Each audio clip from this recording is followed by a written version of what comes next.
রাখবো বাংলাদেশের দিকে। হিংসাত্মক আন্দোলনে জ্বলছে বাংলাদেশ। নতুন করে আবারও প্রতিকূল পরিস্থিতি বাংলাদেশে।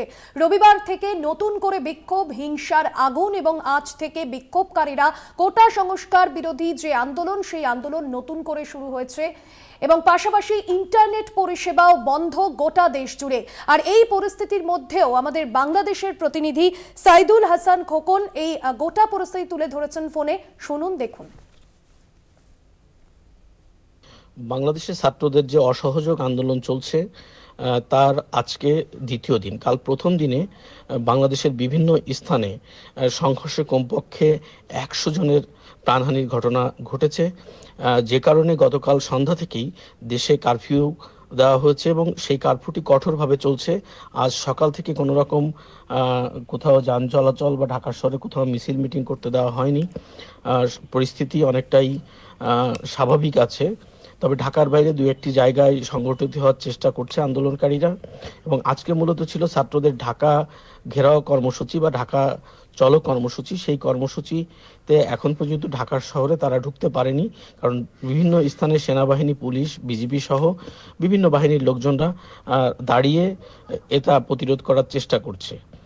দেশের পরিস্থিতি বিবেচনায় আজ 3টায়, বাংলাদেশ সময় 3টায়, সেনাবাহিনীর প্রধান ওয়াকিরুজ্জামান, যিনি জাতির উদ্দেশ্যে ভাষণ দেবেন, এরকম একটি ঘোষণা আইএসপিআর থেকে দেওয়া হয়েছে।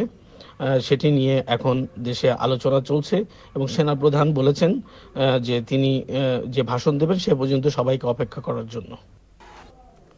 আপনাদের শোনালাম বাংলাদেশের যে প্রতিকূল পরিস্থিতি, সেই পরিস্থিতির মধ্যে বাংলাদেশের প্রতিনিধি বাংলাদেশের পরিস্থিতি নিয়ে তিনি ফোন লাইনে তার কি প্রতিবেদন আপনাদের সামনে তুলে ধরলাম। রবিবার থেকে নতুন করে বিক্ষোভ, হিংসার আগুন, এখনো পর্যন্ত সংঘর্ষে 89 জনের মৃত্যু হয়েছে। সাভারের আশুলিয়ায় 5টি পোশাক কারখানায় আগুন। আন্দোলনকারীদের রবিবার সন্ধে পর্যন্ত উত্তপ্ত ছিল পরিস্থিতি। আজ সকাল থেকে আন্দোলনকারীরা ঢাকার রাস্তায় জড়ো হতে থাকে। সিরাজগঞ্জে পত্রিকার যে প্রতিনিধি, তাকে পিটিয়ে খুনের অভিযোগ। পাশাপাশি আন্দোলনকারীদের বিক্ষোভের মুখে বহু সাংবাদিক।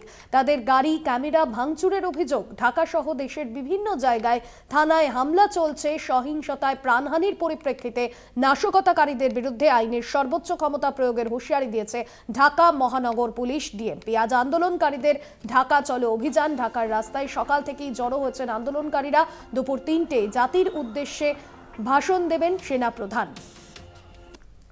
পুলিশের সঙ্গে আন্দোলনকারীদের সংঘর্ষ গতকাল থেকেই দফায় দফায় উত্তপ্ত হয়ে উঠেছিল নতুন করে বাংলাদেশ এবং আজ থেকে আবারও কারফিউ জারি থাকলেও সকাল থেকে ঢাকার রাস্তায় আন্দোলনকারীরা জড়ো হয়েছেন এবং ঢাকা চলো যে কর্মসূচি নিয়েছেন কোটা সংস্কার বিরোধী আন্দোলন মঞ্চের তরফ থেকে, সেই আন্দোলন কিন্তু ইতিমধ্যেই শুরু হয়েছে এবং পরিস্থিতি যথেষ্টই প্রতিকূল।